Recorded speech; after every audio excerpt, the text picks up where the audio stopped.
Que les bénédictions des mâles ancestrales fertiles et virils soient avec vous. Aujourd'hui, je vais aborder le code caché du monde des rêves. J'ai comme l'impression que vous ne savez pas grand-chose sur le monde des rêves. Le monde des rêves, selon la spiritualité de nos ancêtres, le monde de l'âme, le monde du c'est, le monde de Alindon, notre âme humaine, son univers, son monde. S'il y a une science aujourd'hui qui doit se mettre en place pour changer, modifier, transformer la destinée humaine, c'est la science des rêves, l'onirologie. Et d'ailleurs, j'ai bien fait de mettre dans les cours de base, dans les 5 cours de base, ce cours intitulé l'onirologie, la science des rêves.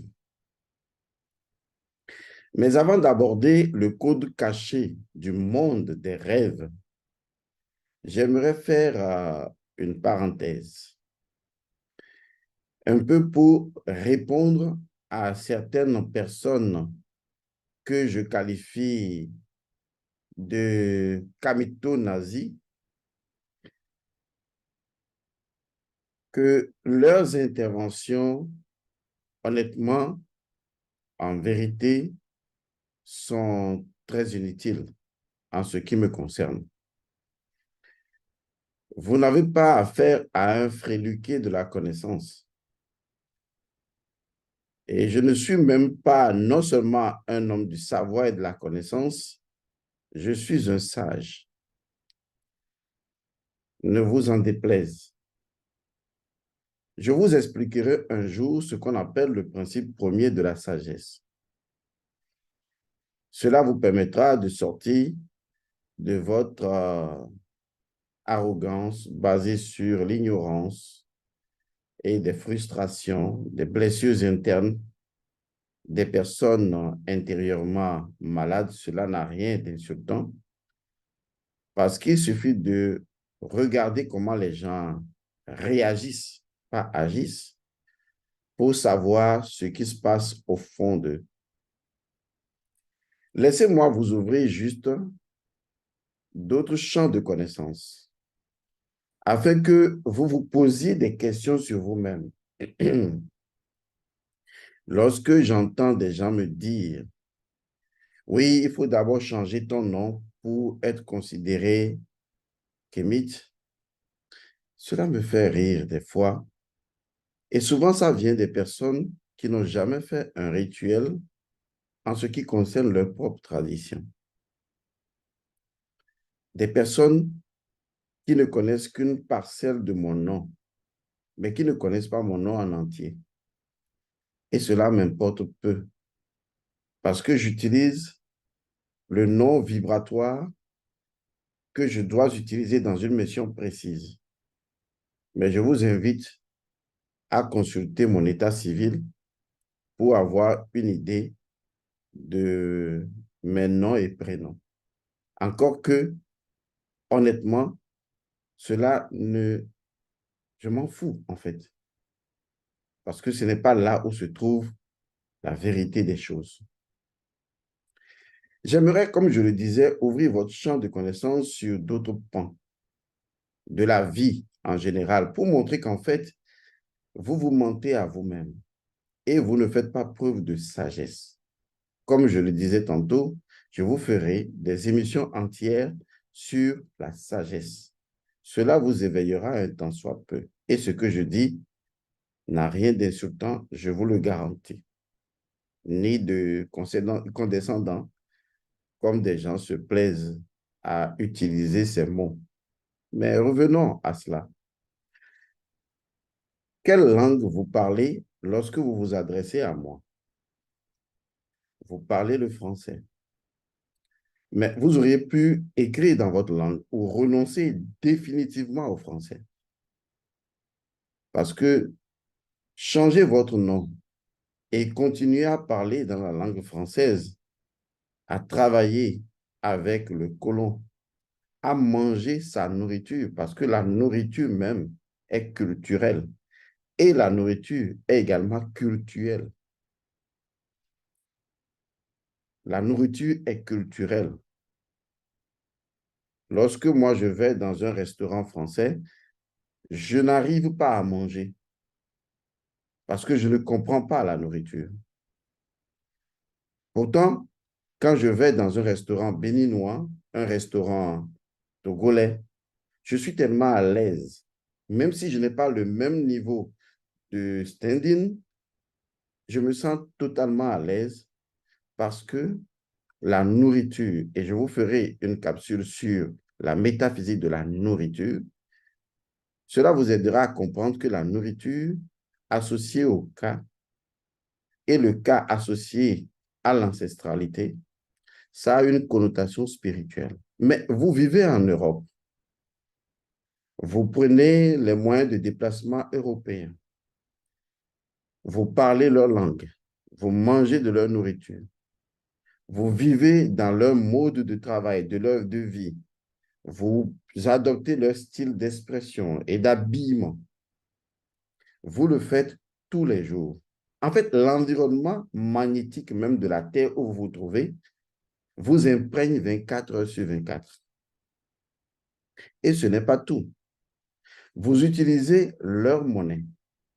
Vous utilisez l'euro, qui en fait, non seulement est une insulte à l'Afrique, en ce sens que vous savez très bien que l'euro exploite, je ne veux pas dire le franc CFA, mais exploite. L'euro exploite vos frères africains. Mais vous l'utilisez quand même. Et pourtant, c'est depuis ces pays que vous dites à ceux qui sont en Afrique qu'ils n'ont qu'à changer leur nom ou bien ils ne sont pas plus kamites que vous. Vous savez, vous deviez avoir vécu auprès des sages africains au village. Vous devez avoir bu du sorabi. Nous, on a bu du sorabi. J'ai bu du sorabi. On s'assoit, on boit, on écoute les anciens parler. Vous, vous avez lu ça dans les livres. Nous, on l'a vécu. Et donc, votre histoire intellectuelle et vos propres mensonges ne nous intéressent pas. Lorsque vous venez sur les réseaux sociaux, utilisant les micros des Blancs, leur environnement, leur vie, vous vivez chez eux. En fait, qu'est-ce qui vous empêche de rentrer chez vous? Honnêtement, arrêtez de discourir, arrêtez d'être con. Ça peut vous faire mal, ce que j'ai dit. Mais vous n'avez pas à discourir, à trouver des raisons. Rentrez chez vous, si tant est que vous estimez que les gens sont mauvais. Rentrez chez vous, s'il vous plaît. Vous savez, il y a des terres, je peux même vous donner des terres à cultiver. Je vais vous acheter des terres au village, 200 000 francs CFA.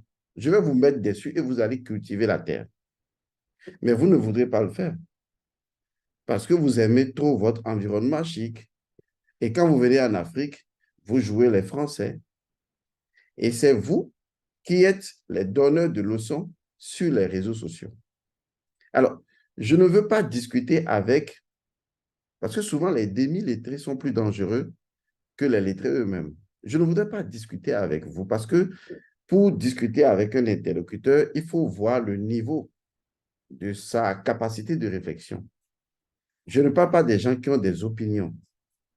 Je parle avec des gens qui ont de la véritable connaissance et qui savent de quoi ils parlent. Pas des brouhahas. Je parle avec des gens de connaissance. Je vous laisse néanmoins ces petites réflexions. Qu'est-ce que vous foutez encore chez eux? Rentrez chez vous. Lorsqu'on parle des métis, vous êtes contre eux. Alors que vous-même, sur le plan mental, vous êtes dans le métissage. Est-ce que vous ne savez pas? Vous adoptez un métissage culturel. Vous allez dans les boutiques, les gens me regardent, ils disent oui, il porte et il fait la publicité à Levi's. Quand vous allez dans les magasins en Europe, même si vous n'avez pas de marque, vous allez dans les magasins où des Africains, comment vous faites? Dites-moi. Vous marchez sur leur sol, pourquoi vous faites ça? Vous roulez des voitures que Toyota, Peugeot, Mac ont fabriquées, pourquoi? Pourquoi vous ne rentrez pas chez vous? En fait, c'est cette incongruité énergétique dans laquelle vous vivez et qui crée autant de frustration en vous parce que vous n'avez pas résolu votre propre incohérence intérieure qui vous amène à déblatérer un certain nombre de bêtises sur les réseaux sociaux. Arrêtez ça. Poussez loin la réflexion. Remettez-vous questionnologiquement en question. Posez-vous la question de savoir, est-ce que moi-même, là où je suis culturellement et culturellement intègre? Qu'est-ce qui pourrait justifier mon intégrité culturelle et culturelle? Qu'est-ce qui pourrait justifier mon intégrité identitaire? Et c'est là que vous verrez la différence entre la connaissance et la sagesse. Et vous commencerez à faire preuve de véritable sagesse. Parce que quand je regarde, il n'y a pas beaucoup de sages sur les réseaux sociaux. D'ailleurs, il ne pouvait en être autrement. Alors, avant de venir ici pour critiquer, avoir l'esprit de critique, s'il vous plaît, posez-vous des questions vous concernant vous-même. Regardez-vous dans le miroir.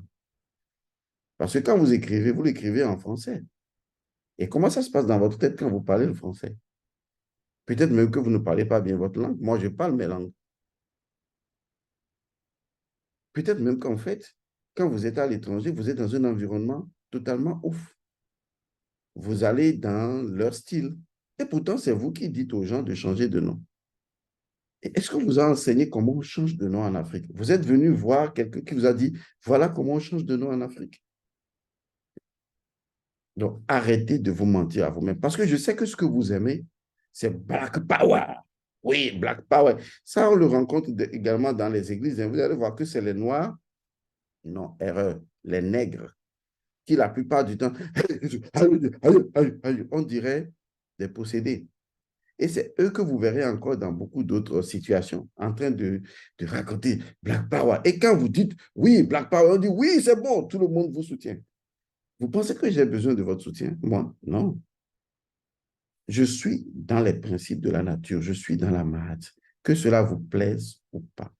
Donc, franchement, avant de vous positionner pour faire une réflexion et de vous mettre dans la posture de quelqu'un qui veut débattre de quelque chose, allez réfléchir vraiment d'abord sur vous-même. En tout cas, moi, je ferai toujours preuve de sagesse. Et c'est ce que mes ancêtres feraient s'ils étaient là. Et c'est la question que vous devez vous poser. Si nos ancêtres étaient dans telle situation, comment agiraient-ils? Encore faut-il que vous connaissiez vos ancêtres. Ceci, c'est juste une parenthèse pour dire à ceux qui sont des camitos nazis que leur discours soporifique, ça n'a pas d'effet sur moi. Mais j'aimerais bien vous ouvrir le pan de connaissances. Posez-vous juste des questions et vous verrez que vous êtes plus collant que la plupart des personnes que vous êtes en train d'incriminer. Prenez juste le temps. Avant même de réagir à ce que je viens de dire, reposez-vous des questions. Oubliez votre frustration, votre orgueil parce que vous êtes blessé, mais réfléchissez honnêtement et vous verrez qu'en fait, celui qui regarde son prochain et l'accuse de quelque chose devrait d'abord se réfléchir à lui-même pour savoir où il en est. Alors, on revient donc à notre sujet pour les personnes qui peuvent faire preuve d'intelligence et de sagesse, le code caché du monde des rêves. Le monde des rêves possède 3 codes. Si vous maîtrisez ces codes, vous maîtrisez plus de 85% de votre capacité à transformer votre existence. Et je ne comprends pas pourquoi, s'il y a un monde duquel les hommes se sont complètement dissociés aujourd'hui, c'est le monde des rêves. Parce que la philosophie occidentale leur a expliqué que le psychisme est juste une fonction du cerveau mental, et que les rêves sont un peu comme un retour de choses refoulées. Et donc, quand l'individu dort la nuit et qu'il voit qu'il mange, on lui dit, bon, voilà, c'est une émotion, un sentiment, un désir refoulé, et c'est ce qui revient. Alors, comment pourrait-on s'intéresser à une chose qui n'est que des résidus ou un résidu de quelque chose que nous avons ou croyons avoir vécu réellement notre vie en général?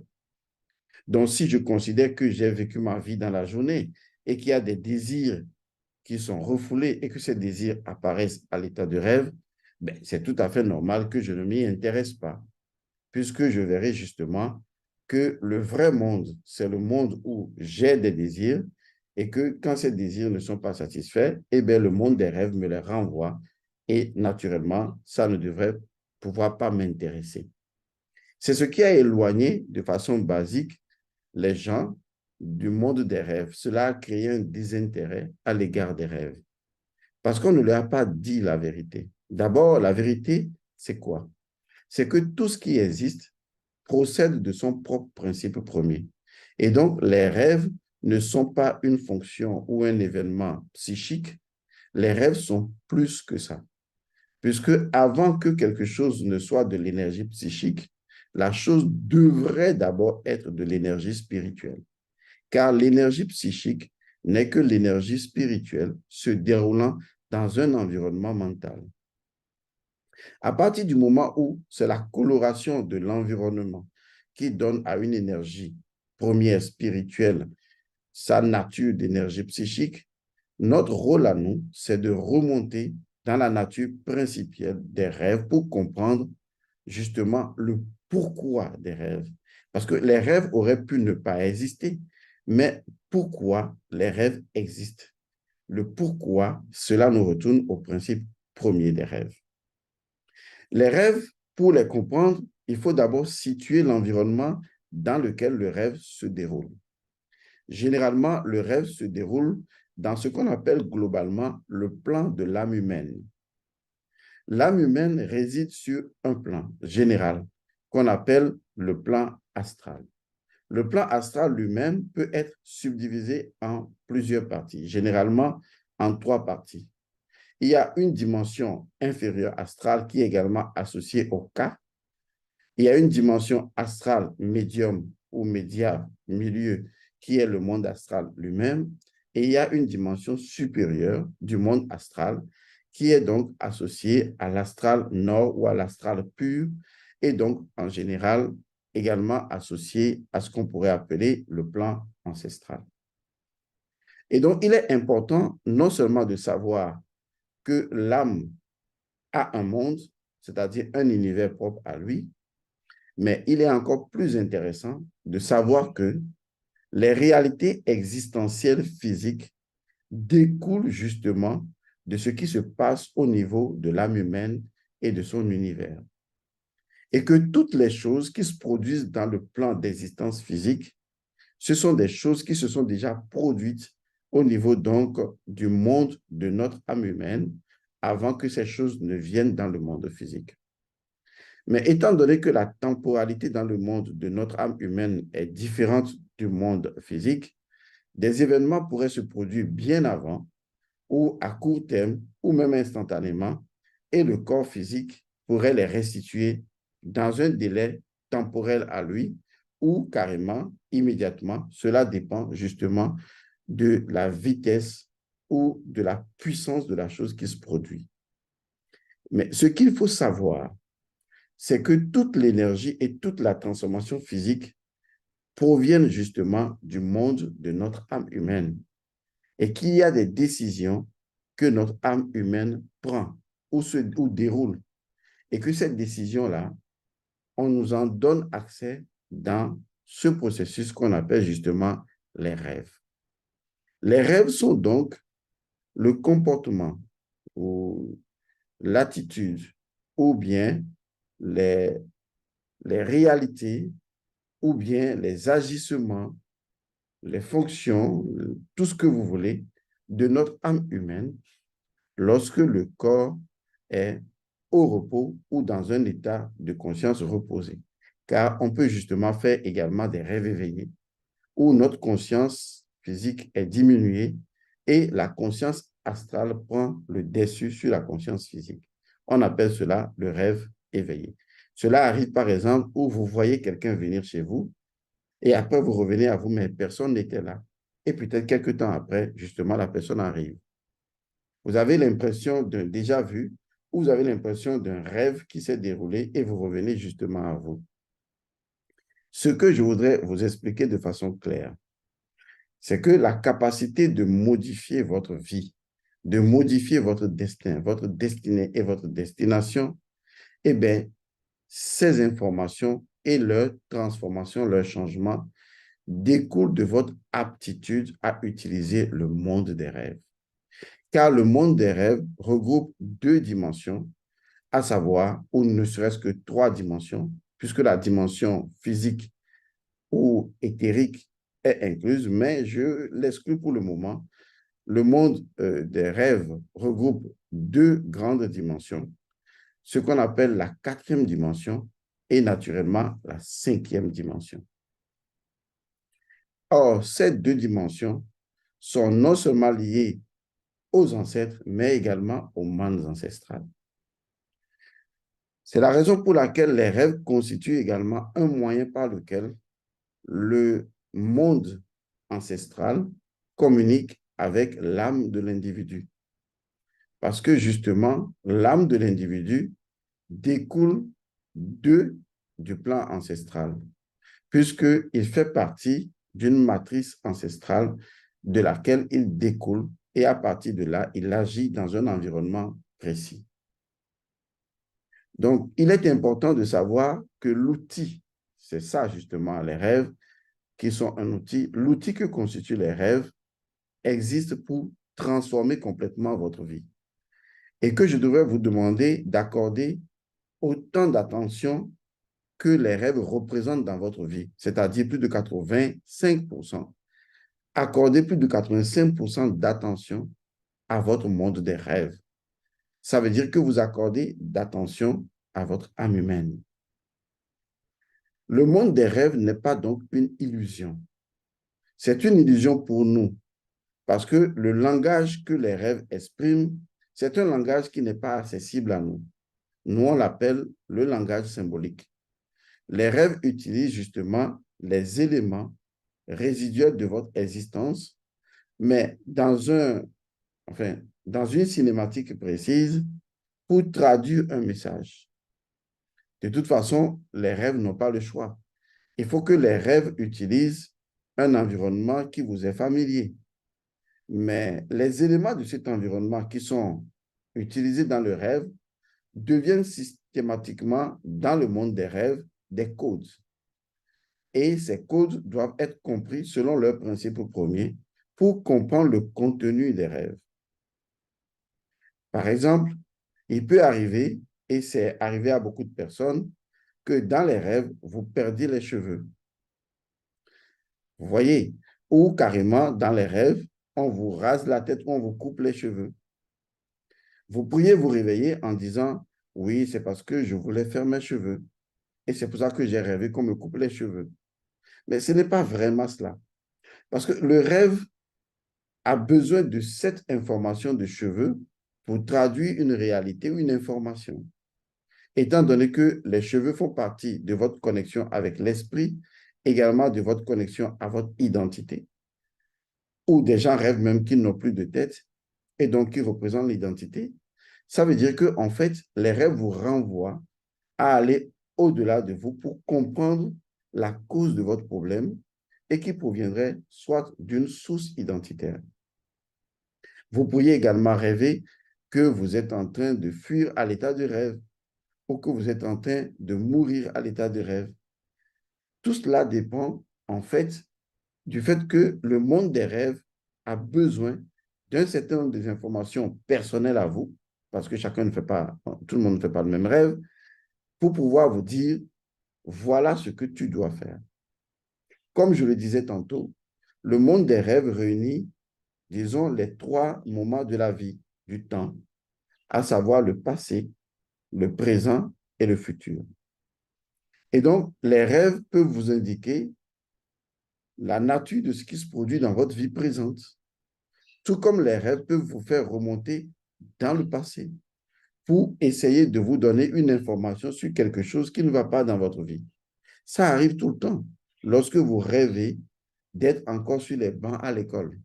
Ça veut dire que votre passé a pris en otage votre présent et par conséquent, votre avenir sera difficile.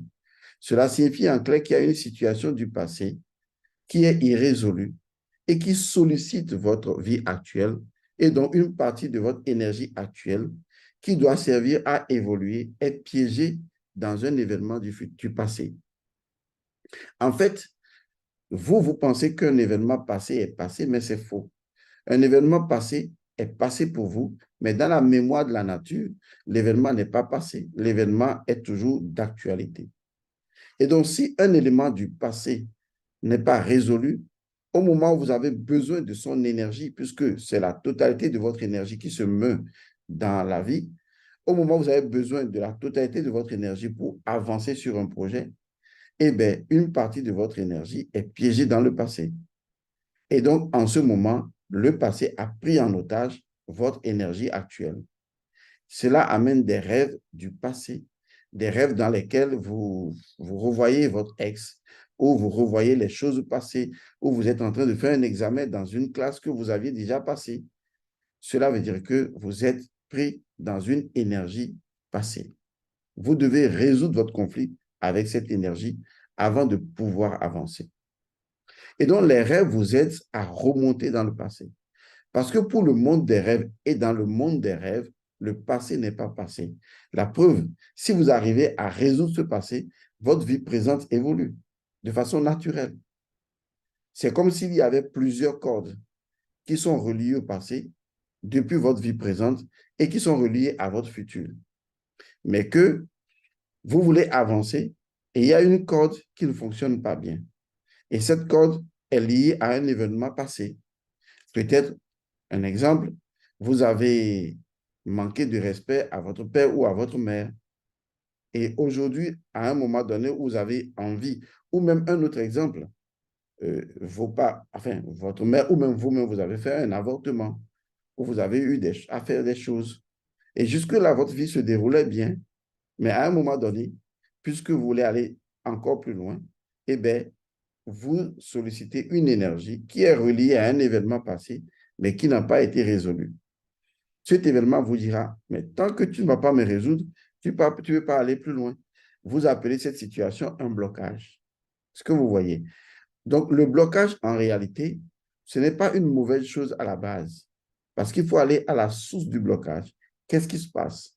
Et vous allez trouver qu'il y a une situation qui a pris une partie de votre énergie en otage et que cette situation est forcément liée au passé et il faut résoudre cela avec. Et vous allez dire, mais tout allait bien et pourquoi cela m'arrive? Parce que oui, tout va bien. Mais étant donné que vous voulez aller un peu plus loin encore, il y a d'autres énergies de votre passé qui ont été sollicitées. Et naturellement, eh bien, on a vu qu'il y a des équilibres énergétiques entre vous. C'est aussi basique que ça. Et c'est ce que les rêves essaient de vous faire découvrir. Les rêves vous montrent également une fenêtre sur le futur. Mais ce qu'il faut savoir, c'est que le futur dans le rêve, c'est quelque chose qui est arrivé dans le futur, mais qui n'est pas encore arrivé. C'est vrai que c'est paradoxal. C'est paradoxal parce que dans le futur, si cela n'était pas arrivé, vous ne pourriez pas avoir accès à cette information. Mais au même moment, ce n'est pas arrivé parce que justement, vous n'êtes pas encore en train de vivre ça physiquement. Ce qui veut dire que vous avez toujours une chance. Lorsque le futur vous est présenté, ça veut dire que vous avez la capacité de le modifier. Étant donné que c'est le présent qui, étant relié au passé, qui peut modifier le futur, Ça veut dire qu'en changeant les situations du passé, votre vie actuelle va changer et votre vie future également va changer. Parce que si votre vie actuelle est vécue dans le futur comme un désastre, ça veut dire que votre vie présente, une de ces énergies est reliée au passé non résolu. Donc, il faut remonter dans le passé. En fait, l'idée même de remonter dans le passé est une mauvaise expression. Parce que vous êtes toujours dans le passé, comme vous êtes toujours dans le présent, comme vous êtes toujours dans le futur. La question, c'est, est-ce que le vous actuellement dans le passé accepte de faire ce qu'il faut pour avancer? Le passé peut être, par exemple, juste demander pardon à une personne et les choses se débloquent pour vous. Donc, les rêves sont honnêtement une porte ouverte sur la capacité que votre âme a de se transformer elle-même et justement de transformer le monde physique dans lequel vous vivez. Si vous pouvez transformer les choses dans le monde des rêves, vous les transformerez dans le monde physique. Car le monde des rêves détient votre destin, votre destinée et votre destination. Votre destin, c'est déjà entre vos mains. Vous en êtes une incarnation, c'est-à-dire votre âme a le potentiel de votre destin et va dérouler votre destin. Votre destinée est entre les mains de vos ancêtres et donc également des mânes ancestrales. Ce qui veut dire que vous pouvez, à partir de votre destinée, modifier votre destin. Cela semble anachronique, mais dans une autre capsule, je vous montrerai comment ça se passe. Et le plus difficile qui va également vous étonner, c'est que la troisième dimension, la troisième partie au niveau donc du monde des rêves, c'est l'esprit. Votre esprit intervient également dans le monde des rêves, puisque c'est l'esprit dans le monde astral qui va donner l'âme, en fait. Donc, votre esprit intervient également dans le monde astral. On est d'accord. Mais votre esprit est la destination. Et donc, faisons un récapitulatif. Est-ce que je peux modifier mon destin et modifier ma destinée pour atteindre une destination donnée? La réponse est non. Mais ne le prenez pas mal, parce que je vais vous expliquer. Dans le monde des rêves, les choses ne fonctionnent pas comme ça.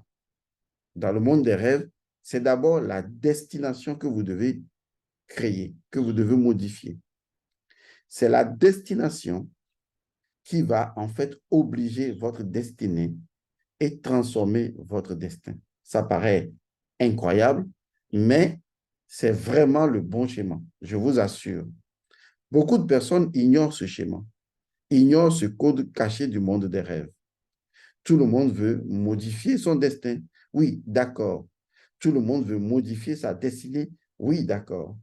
Mais en fait, ce que vous devez réorienter, c'est votre destination. Parce que c'est la destination qui est dans le monde de l'esprit, qui va créer la destinée et qui va donner le vrai destin, ou qui va changer, modifier le destin selon ce que vous voulez. Parce que la destination consiste simplement à réorienter la finalité. Votre esprit ne voit que la finalité, la destination. D'accord? Votre esprit ne voit que la destination. Le plan ancestral voit la destinée. C'est pour cette raison que nous sommes toujours guidés par le plan ancestral. Et c'est ainsi que nous déroulons notre destin. Je vous assure, sortez du schéma occidental et vous allez commencer à comprendre un peu comment les choses marchent. Pour le moment, je voudrais juste vous poser une question. Quelle est votre destination? Vous voyez, la question vous surprend parce que vous n'y avez jamais pensé. Alors, dans ce cas, comment pourriez-vous changer votre destin? Ou du moins, comment pourriez-vous changer votre destinée pour que votre destin change? Est-ce que vous voyez? Donc, c'est la destination qui est l'élément le plus important.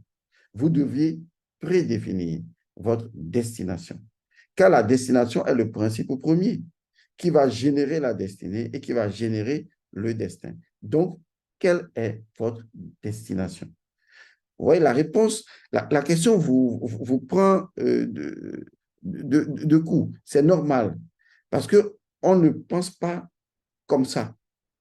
On aime penser, on aime croire qu'on pense normalement, mais en fait, il faut aller à l'envers des choses. Quelle est là, maintenant, spirituellement, quelle est votre destination? Voilà, c'est ça la question. Si vous arrivez à résoudre votre destination, vous verrez que votre destinée va changer. Et cela va changer votre destin. Alors, prenez le temps, allez en méditation, faites ce que vous voulez, mais posez-vous la question. Quelle est la destination que je choisis aujourd'hui, maintenant, de donner à ma vie? Je dis bien la destination. Parce que pour l'esprit, il n'y a pas de futur. Il n'y a pas un moment où l'esprit arrivera. L'esprit est toujours arrivé. Maintenant, c'est où vous l'avez fait arriver. Quelle est votre destination? C'est pour cette raison que vous faites des efforts. Oui, je fais les choses, mais ça ne change pas. Je veux aller, ça ne change pas. Non, ce n'est pas de ça qu'il s'agit. Où est votre destination? Quelle est votre destination? Comment est votre destination? Pourquoi votre destination? Je vous enseignerai tout cela dans la prochaine formation dont j'ai parlé, intitulée Les mannes ancestrales. Parce que c'est là que vous comprendrez qu'en réalité, ce monde dans lequel nous sommes n'est qu'un effet et ne peut jamais être la cause. Et si ce monde n'est qu'un effet et qu'il ne peut pas être la cause, alors où se trouve la cause? Est-ce que la destination, c'est l'effet ou en fait, la destination est la cause? Vous est-il arrivé de penser comme ça une fois? Est-ce que ce n'est pas la cause qui est la destination et que l'effet n'est qu'une réponse de cette destination pour devenir un destin? Oui, je sais que ça commence à faire de l'éclaircie dans votre vie. Il faut ramener les choses dans l'ordre des choses. Et c'est ce qui va vous donner le repos, la paix, la tranquillité. Maintenant, c'est à vous de décider. Car le monde des rêves, c'est le champ des possibilités. C'est un univers inexploré. C'est un univers qui attend d'être exploré. Mais il faut l'explorer dans un processus bien défini. D'abord, la destination, la destinée et le destin. Si vous arrivez à intégrer ce schéma fonctionnel dans l'univers des rêves et à visiter le monde des rêves, alors, je vous assure, vous allez changer votre destin. J'ai initié le cours de base intitulé L'onirologie, la science des rêves. Ceci ne constitue que le cours de base, mais je ferai des formations pour vous enseigner, surtout dans les mondes ancestrales, je vous enseignerai le cause premier qui permet justement de visiter les rêves. Mais vous pouvez commencer tout de suite. C'est que tous les soirs, vous devez décider. C'est une idée que je partage avec vous. Et vous la trouverez sublime de toute façon. Il faut dire que je ne partage pas mes idées avec vous pour vous les imposer. Non, je les partage avec vous parce que je pense que chacun peut se prendre en charge s'il le veut vraiment. Alors, laissez-moi vous aider à comprendre un peu ce que je voudrais vous dire. Le soir, par exemple, avant de vous endormir, vous allez décider que vous allez quitter ce monde qui n'est pas réel et que maintenant, vous allez aller dans le vrai monde. En fait, c'est un état d'esprit, c'est une attitude intérieure, c'est un comportement spirituel qui consiste à dire, j'ai fini de passer ma vie, mon existence physique, le soir arrive, si c'est le soir, ça dépend de vos heures de sommeil. Maintenant, je vais rentrer à la maison. Vous voyez un peu, je vais rentrer à la maison. C'est un état d'esprit. Et je vais rentrer à la maison, je vais rentrer à la cause, je vais aller à la maison. Parce que c'est ce changement d'attitude qui est très important. Cela vous permettra d'éviter de vous saouler les soirs avant de dormir. Cela vous évitera de dormir le soir avec des pensées négatives. Parce que lorsque on a fini de travailler, ce monde physique, c'est comme aller au travail. Ensuite, le soir, on lave le corps, on habille le corps, on couche le corps et on dit, OK, j'ai utilisé le corps pour travailler dans ce monde où je viens travailler. Maintenant, je vais reposer le corps et je vais rentrer à la maison. Est-ce que vous voyez? Je rentre à la maison. C'est-à-dire, l'âme est identifiée à Hathor, la maison d'Horus, identifiée à Asset, Isis, parce que l'âme représente toutes les déesses féminines. Et par conséquent, je retourne à la maison. La maison est le principe féminin. Et quand vous dites, j'ai déjà travaillé, j'ai été dans ma société, j'ai fait ci, j'ai fait ça, j'ai fait des choses, maintenant, j'ai donné à manger au corps pour qu'il soit toujours là, cette enveloppe-là. Maintenant, le soir, je peux avoir fait l'amour à ma femme ou à mon mari. Ensuite, je dis, bon, OK, maintenant, j'ai fait tout ce que je suis venu faire au travail. Maintenant, je rentre à la maison. Est-ce que vous voyez l'idée? Et à la maison, c'est aller dans le monde des rêves. C'est ma vraie maison. C'est là où se trouve mon âme. C'est là où l'âme se trouve. Je dois aller rencontrer mon âme humaine. Je dois me retrouver en tant qu'âme. Rien que cette conscience vous permet une vigilance intérieure par rapport à vos rêves. Cela ramène une conscience à l'endroit de vos rêves. Et c'est là toute la magie. Parce qu'il y a une chose que les rêves n'aiment pas. Les rêves n'aiment pas qu'on les ignore. Parce que quand vous commencez à ne plus prêter attention à vos rêves ou à la possibilité de rêver ou au retour à la maison, rencontrer votre âme, alors l'âme ou le monde des rêves estime que vous n'en avez plus besoin. Ça va commencer à couper vos rêves et tôt ou tard, les rêves vont rentrer dans des imbroglios et un jour, vous ne rêverez plus. En fait, vous rêvez toujours, c'est normal.